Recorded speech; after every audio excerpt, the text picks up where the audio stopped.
Conceive, believe, achieve. UFC 298, Alexander Volkanovski versus Illiatopuria. Alright lads, this fight is quite hard to tell. In hindsight, it could be close to 50-50, but only the fight will tell. Statistically, they are similar in terms of absorbed strikes. Both are really rather open for headshots, which is surprising for a heavy boxer based in Topuria. Sometimes Illiatopuria's head movement is wide.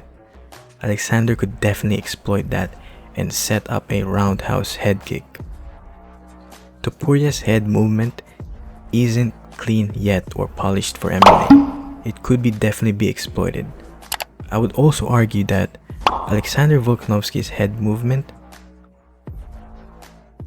is a little better than illiatopuria, or the usage of it, because it is more reserved and has very little movement for it.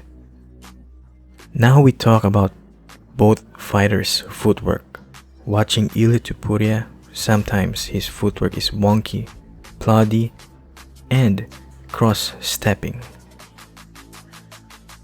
while Volkanovski is consistent with his footwork.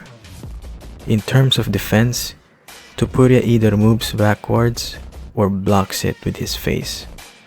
His defense is simply linear and basic, while Alexander would parry, block, move backward, use movement, and mixing it up.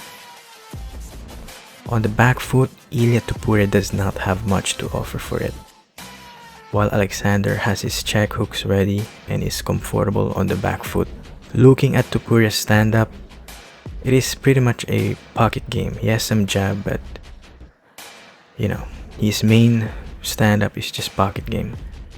Compare that to Volk's craftiness and creativity is just night and day. From feints to variety, Volkanovski has more tool to use on the stand-up department.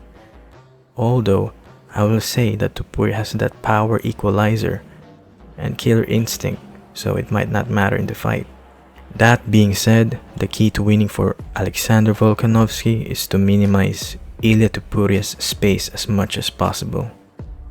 Pepper the jabs, leg kicks, and uppercut feints. In other words, point fighting. Volkanovski needs to use his reach and keep Topuria from entering the pocket as much as possible. On the other hand, Illiatopuria needs to bring that fight to Volkanovski. Check the leg kicks, force Volkanovski to make a mistake and bring that powerful combo he loves to do on the body. With this breakdown, I have to go with Volkanovski. His stand-up is simply more complex and harder to deal with. But of course, Topuria's power may or may not equalize this fight, and the elephant in the room that Volkanovski is not fully healed from that Islam knockout loss that he suffered. Of course, I will stand with Volkanovski. Him winning this fight is just better for him. He is close to retirement anyway, so Topuria is still young. Fans should always want a good ending for the fighters. That is all for now. This event is filled with hype and amazing fights. I cannot wait to see it. Try to subscribe, take care, and stay bloodlusted. If you don't know, now you know.